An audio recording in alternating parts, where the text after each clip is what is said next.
More than half of Nigeria's estimated 200 million population is under the age of 30. According to United Nations, the median age of this country is just 18. With reference to our senators, ministers, and governors' average age, Nigeria's politics is majorly dominated by the older demography. The youth population was a whopping 63% of the voting population. Therefore, if all the youths come out together and pick a candidate, and they all come out en masse to vote that candidate, they will undoubtedly win the election. This is the Agenda Nigeria, and my name is Omotobora Samson. My name is Temitayo Balogun. And previously on the agenda, we dissected and we analyzed the topic, upskilling and the new economy, talking everything technology. Everything technology. If you missed that episode, you can catch it up on our YouTube, The Agenda NG. Follow us on Facebook, The Agenda NG, and also follow us on Twitter, The Agenda NG. And today we will be discussing the topic, Nigeria at 60. Redefining youth participation in politics. I will be doing this in an interview session with no other moderator than our very own Abiodun Famojuro. Thank you very much, Omotobora and Temi. Welcome to the agenda. In today's conversation, are you looking for rulers or are you looking for leaders? Are you looking for those who are set to make a remarkable difference in your life in the place of governance? Or are you too busy being entertained to focus on matters that pertain to your destiny? We do not ask easy questions. Joining me in this platform is a gentleman that is interested and well-versed in the subject of governance and politics. We're talking about the sustainable dimension in nation building. Oluwafemi Oyewumi is his name. He's passionate about governance, he's passionate about leadership and service. Welcome once again, Femi. It's great to have you here with us. Thank you for having me. Let's get right into it. Okay. What is your perspective with regards to the young population of Nigeria, the youth, in the place of politics and sustainable leadership communication? Thank you very much. I think that the youth have been marginalized. I share that view because the youth have been marginalized. Yes. In the place. Hold on. You see, I'm sorry, but I do not agree with you. Okay. How can the youths be marginalized? They have the voting power. You can see how many we are as young people. Where are we voting? We are voting in reality entertainment shows. Great number of young people do not have PVCs. They talk about governance. They talk about politics. They talk about responsibility, but we're not ready to rise up to the occasion. So why do you say they're marginal? Listen, Nobody will give you power if you don't take it. Thank you. I share that opinion with you on the side. But I will let you know that what you are sharing is very critical. And an average Nigerian does not know that truth. Does not know the truth? Yes. They don't know the power they have. And the reason why I said they have been marginalized is, if you look at the population of the youth, that constitutes 67% of the registered voters. So meaning that we have the power to even choose our own leader. But they have been, they have been sitting in a place of ignorance. And why? If you look at some indices that is affecting us in terms of poverty, if you take poverty for an example, the same people that you are talking about are waiting for the age generation to give them, so to say, how will I put it now, a compensation for them to sell in their vote. They don't have the right knowledge of the kind of power they have to take over that same position that I'm talking about. And that's why I said they've been marginalized. And how do we change the narrative? Okay.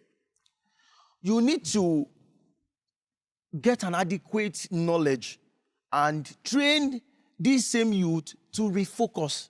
Because right now, the focus has been in the place of, what can I get for myself? If you talk to an average Nigerian youth, no one thinks about what can I do for Nigeria. They always think about what can Nigeria do for me. And if we still sit in the place of what can Nigeria do for me, you are not going to move forward after 60 years. And that's why I'm saying there's a need for awareness of the truth you've just shared. If an average Nigerian knows the truth you just shared now, we are going to be in a better place, because they will be stirred up to take over. And like you said, no one is going to give you power. In fact, we have not shown the age generation that we are responsible enough to be in power. Which brings us to the subject matter. In every political campaign, you find teeming youths. We form the large bulk of the population. We are the ones supporting. We are the ones in the rallies. But when it comes to active engagement and participation, I see Twitter warriors. I see social media warriors supporting one candidate against the other. But these are the same persons when someone from amongst us comes out and says he wants to run. In the last election, a musician, I will hold back his name. In fact, this is the agenda, and we don't throw small punches. Banky W is his name, Bankole Wellington. He decided to run for elective office. They mocked him. They joked. They made a jest of him. The man articulated his vision and his direction. They told him to go and sit down.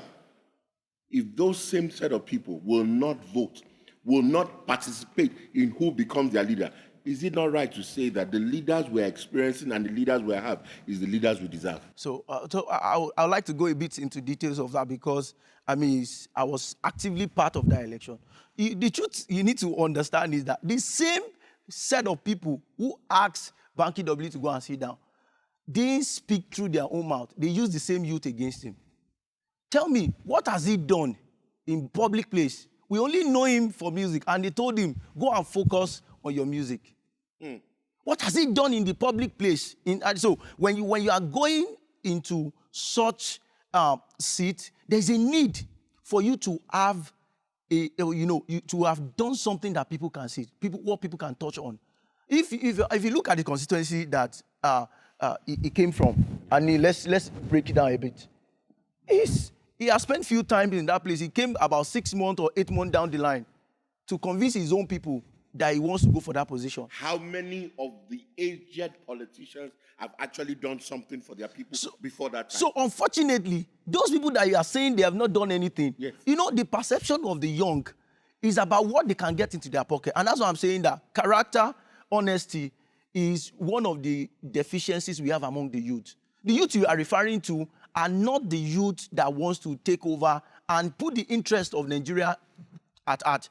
These aged people have bought their loyalty over. So when you are saying that, what have they done? What they have done is put money in the pocket of those young people to go against the people that really want to change the narrative. All right. We must be careful not to generalize about young people because we have a significant amount of young persons who are doing something different. But we are talking about the participation that will bring forth sustainable nation building. Let's talk about that in politics. What must young people do? Now, I do not agree about the marginalization concept because, you see, there are certain things that we have deliberately empowered as young people in this nation. There are certain things that we've given excuses for repeatedly. Look, I will build road. I will give you water. There's a state in the Southwest. It's a fantastic state. It's a construction site. And right now, movement is challenging for the citizenry. But it's a good one in the sense that when the construction is all over, we believe that things will be better. Are we holding our leaders accountable? Are we asking the question? Because oftentimes when people want to ask a question, somebody says, keep quiet. Why are you asking that question? And then the people that used to ask questions once upon a time, they get to a place of influence, of relevance, of power, and they are quiet. And somebody says that when you are eating, you don't talk. Okay. Let me approach it this way, and I'm going to take a practical step. I visited my local government. I visited the chairman. I requested an appointment to see him because he didn't know me from anywhere, so to say. Somehow I was granted the audience to see him. And when I went into that meeting, I was there with one of the secretary, and he said, "What is the purpose of coming to visit me today?" I said, "I'm one of the members of this family." So I put my local government as a family. And I said, "This is what you wrote in your manifesto that you are going to do." And that was towards the end of his tenure. I said, "This is what you said you are going to do." And I accounted things that he promised to do and did not deliver. You know what he said to me? He said, "Get out of my office." As I was on my way out of the office, because it's a very big office, as I was getting to the door, he asked the secretary to call me back. I wanted to find out who I am, and then start engaging me, some of the challenges he faced, why they could not deliver on that. Imagine that you have an average youth who is holding their, I'm not even saying going to federal level or national level. Stay in your community and find out and hold those people accountable. There is one initiative I've celebrated so much. We call it Tracker. I can say it on this. Yes, Tracker. Yes. What Tracker is doing is going into each of the states and comparing what the government of that state is saying they are going to do, and showing the people what have they done. Do you know what that is going to do for us? The people who have been saddled with responsibility to deliver on this project, if they don't deliver on it, they pocket the money and bring it to campaign. They make the election expensive. That means that the entrance into governance becomes very difficult. But if you begin to hold them accountable and spend the right money into that project, then we are going to have a fair playing ground when we go into elections. Femi, I need to ask you a very interesting question. And this question has to do with we're still talking about youth participation in politics for sustainable nation building. We have a lot of persons in the place of governance in a nation like Nigeria that have no shame. They are not ashamed. A man is caught, goes to court, is convicted, and goes to jail. People make an issue that he was because there's a statement in our nation that everybody is a thief. It is the person that was caught that is the actual thief. So meaning it's a blanket statement that people make all the time, and people still tell young people, guy, when you get there, collect your share. This national cake you are sharing, we've been sharing national cake forever, and it seems that right now there is no cake. In fact, there's no flour. True. There's no flour. So there is a significant crisis. You find it in the place of unemployment. You find it in the place of intimidation by legal scenarios or law enforcement agencies. You find it, the youth are not advocating for the right things that will strengthen sustainable nation development. What should they do? Because listen, politics is about governance. The business of politics is too important to be left to politicians. I agree with you. Let me say something, because I need you to articulate this and give us solutions and your recommendations. In the United States of America, a great number of the persons in the National Assembly, let's use National Assembly so everybody can understand, in the Senate and the House of Rep, they are professionals, businessmen, lawyers, and everything. In Nigeria, we're working, we're getting better. The young people are not aspiring to get into those law offices from even in the local government, even in the State House of Assemblies. So they're not, everybody wants to go for the high, hanging fruit. Why don't we start small? Why don't we start to say counselor? In fact, why don't we start to put ourselves together and use our numbers? We're waiting. It seems that the young people in Nigeria are waiting for a magic wand, for something remarkable to happen. One Martin Luther King or Mahatma Gandhi to show up. And then when that person shows up, because the people that have put themselves forward, we've told them to go and sit down. I mean, there's a young man that is advocating for things to change in Nigeria, and everybody says that when he's tired, he will sit down. What should we do right? And what are we doing wrong? And you know that we do not have time. The youth that we're talking about today, in 15 years' time, they will no longer be youth. Absolutely. In fact, globally, the age of youth is accelerated. So what should we do? First, I'm going to share part of the things I'm doing, which I think is working. I've spent about 5 years in preaching the same message of awareness of young people getting into governance. You need to start from home. You need to start from home? Yes, you need to start from home. See, character is very important. Wait, define home. Because you know that, let me tell you why I need you to define home. You were born in Lagos. You grew all your life in Lagos. But you are still not a citizen of Lagos. And when certain things want to happen, I'm just using Lagos as an example, I'm with you. They tell you to go home. You lived all your life in Lagos. Why is... In a nation called Rwanda, they've removed tribes. Yeah. For the young people, when we engage each other, we still ask each other, what state are you from? Isn't that a stumbling block? Yes, it's a big issue. And you know what? The people, the age group who has been trained with that same system does not understand the value system of how that has become a problem to us. Are you saying that we're not teaching and educating and communicating enough? Because the subject of education keeps repeating itself. Because the truth is that if you take an average Nigerian youth and tell him what does it take to be a counselor, he doesn't have a clue. when you ask an average youth to say that, what are the deliverables, what are the qualities or job description of a chairman of a local government? You are using big English now. Deliverables, qualities. You need to simplify. The guy has not eaten. He's in secondary school. He's not sure he's going to make SS3. How can you talk about governance and politics? So this is how we have weaponized poverty in this nation. And that's the truth. True or false? Because the age people discovered. True. We have weaponized. Yes, I agree with you. Okay. Part of the strategy is when people don't have what to eat, it's difficult for them to think about leadership. What do we need to start doing differently? I say, come to home. Oh, what is home for me? See, home is where your people can see what you are impacting them. Let's separate the place of states now.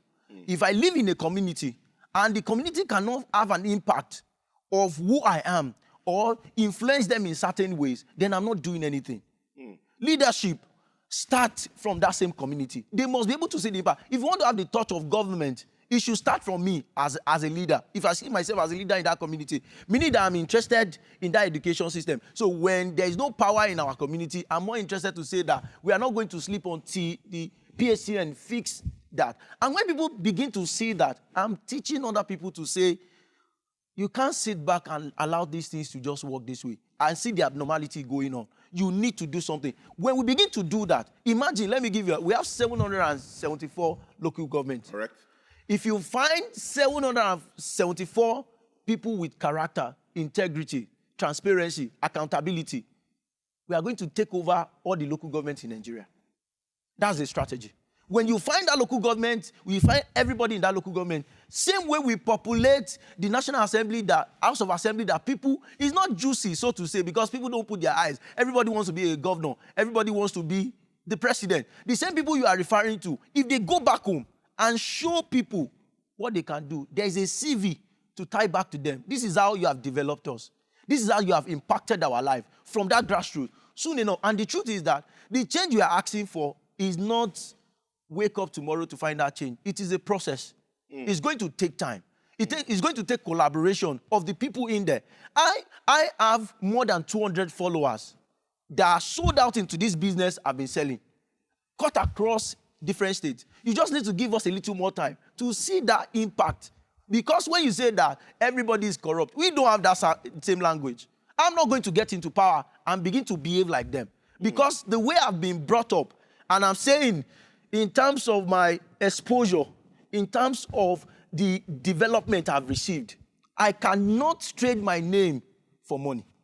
And there are people like that in this same country who are going to say no. Mr. Yomi, I like your mouth is dancing. You are speaking, but you see, let's be. They say let's be realistic. Let's talk. We're talking about redefining youth participation. Is it not in this nation we saw some people? They spoke. They told us what we were meant to do. They told us what they would do when they got there. They got there, and we did not recognize them. Why did we not recognize them? Because money came into the existence of their configuration, and we lost them.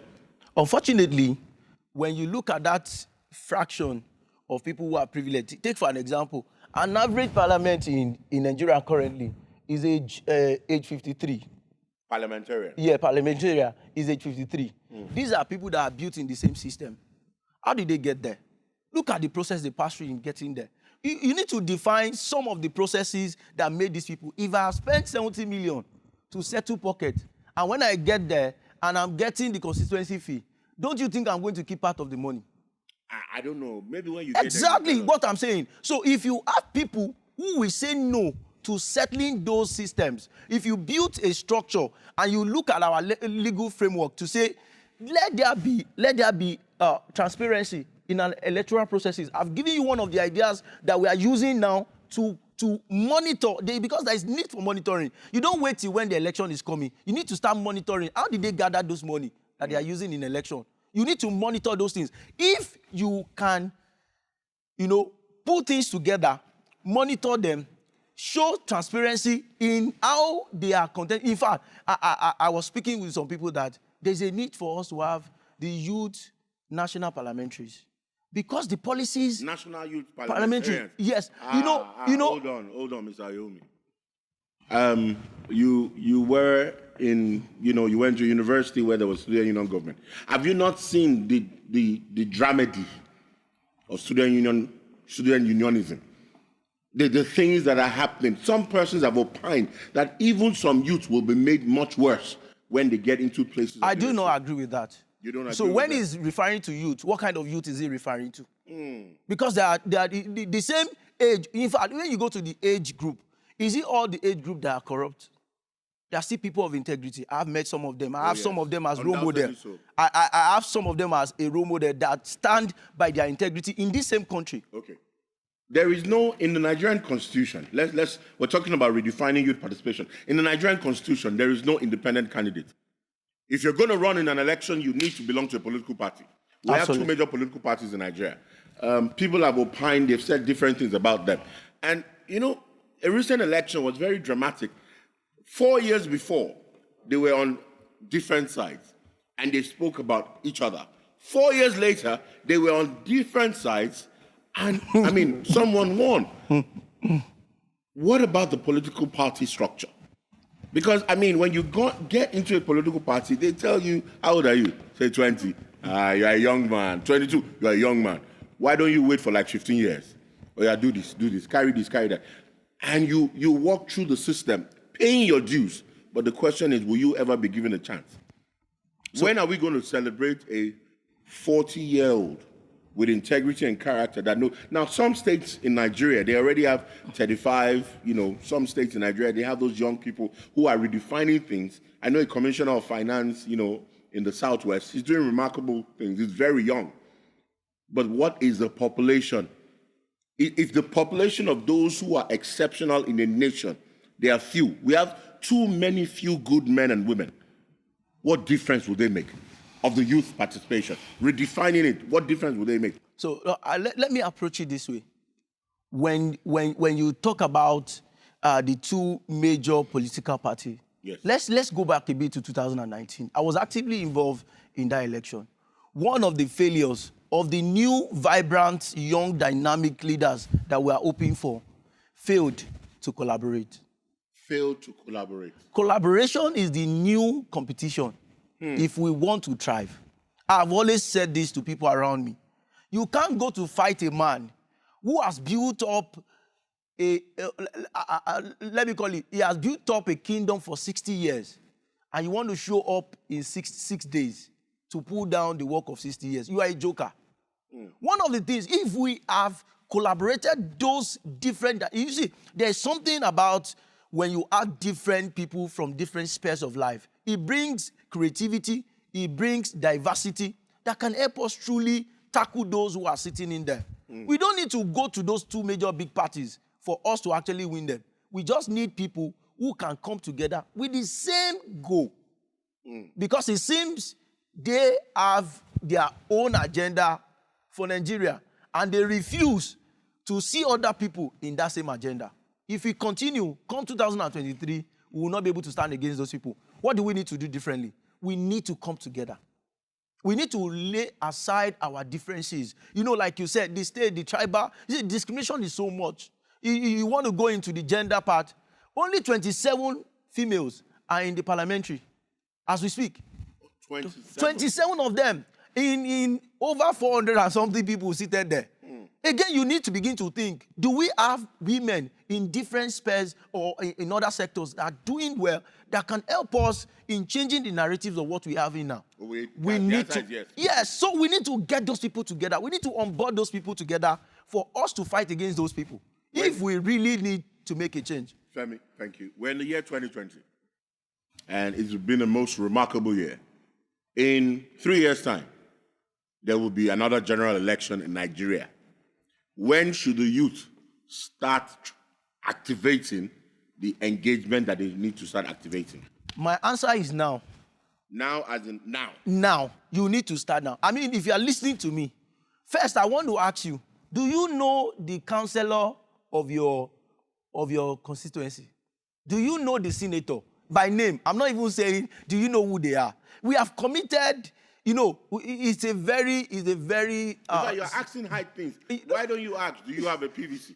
Exactly. Do you have Because a voter's card? that's the starting point. And then when you have that voter's card, are you willing to go out? You know, in the last general election, I saw women age about 65 and 70 during the election. After they finished voting, they sat down there. He said, Mama, go home. He said, no, I'm not going home. I was told that I must not go until my vote is counted. And you find young, educated people and sitting back at home, and when you ask them, why you know how to vote? He say, my vote doesn't count. That is ignorance. Part of the awareness we need to give to our people is that your vote really counts. Ignorance is too expensive a price Yes, to pay. we have 67 people who are 67% who are registered voters in this same cadre of youth we are talking about. If all of us have the right knowledge that this vote really counts, the 8 people have no other means than to join into the force. Whoever we are saying needs to be in power in whatever levels of government, they will win the election. Femi, you have spoken in a very interesting and provocative manner. I firmly believe that those who are watching us, wherever you are, you're learning one or two things and you're being provoked in the depth of you. This is still the agenda. And we want to say that, I mean, displayed on the screens at certain point in time will be the social media handles of the agenda. We need you to be part of this conversation. We need you to take this conversation into the positioning of execution. Talk. The agenda is not just about talk. You can hear repeatedly Femi is saying that I am doing something, I am involved, I am making something happen. You know, a lot of people are going to wake up in 2022 and say, oh yeah, let's start advocacy. Your advocacy is late. Your advocacy is late. A lot of people can talk right now, but they choose not to talk. There is a time when silence is golden. There's a time where silence is criminal. There's a time where silence is invalid because your generation that is coming after you will ask you, when this was happening, what did you say? When this was happening, what did you do? So these are fundamentals that we need to talk about because the youth, we have a lot of work to do. Absolutely, I agree with you. And education, like you mentioned, is very important because ignorance, if the people do not know, you know, wherever you are, you need to stop collecting bags of rice, face cap, T-shirt, gallons of granite and palm oil. For how long will you collect? It is not going to sustain you for the next 4 years. Absolutely. It's not going to be work for you for the next 4 years. We need to also subject our leaders to debate. Some leaders avoid debate. Because they don't have any vision for us. There is no plan for But us. some that avoid debate, they end up winning the election. Again, you need to go back to the process of winning that election. You need to go back and check the process of getting into power. I mean, it's uncalled for in a nation you have more than 1,000 professors, and you are finding someone who is assuming a position of a governor without a school cert, when the Constitution says that the minimum requirement is a school cert. Femi Oyewumi, our distinguished viewers, wherever you are in the world and in the nation Nigeria, we say thank you. It has been a very sobering, serious, determined, impactful conversation I have been having with my panelists here. We're going to be handing over back to the coordinators of this session, the MCs, for the continuation of this engagement. But wherever you are, please note, time is of the essence, and this nation needs you and I. Get off your feet, get off your seat from the place of complaining and do something. My name remains Abiodun Famojuro. It has been a great delight being with you today. Thank you. It is time for less of talk and more of action. That was a very insightful one. You know, charity begins at home. You determine the kind of leaders you have. Thank you very much, Abiodun Famojuro. And thank you so much, Femi Oyewumi. The conversation continues online. Follow us on Facebook, The Agenda NG. Subscribe to our YouTube channel, The Agenda NG. And also follow us on Twitter, The Agenda NG. Thank you very much for watching The Agenda. Do enjoy the rest of your day.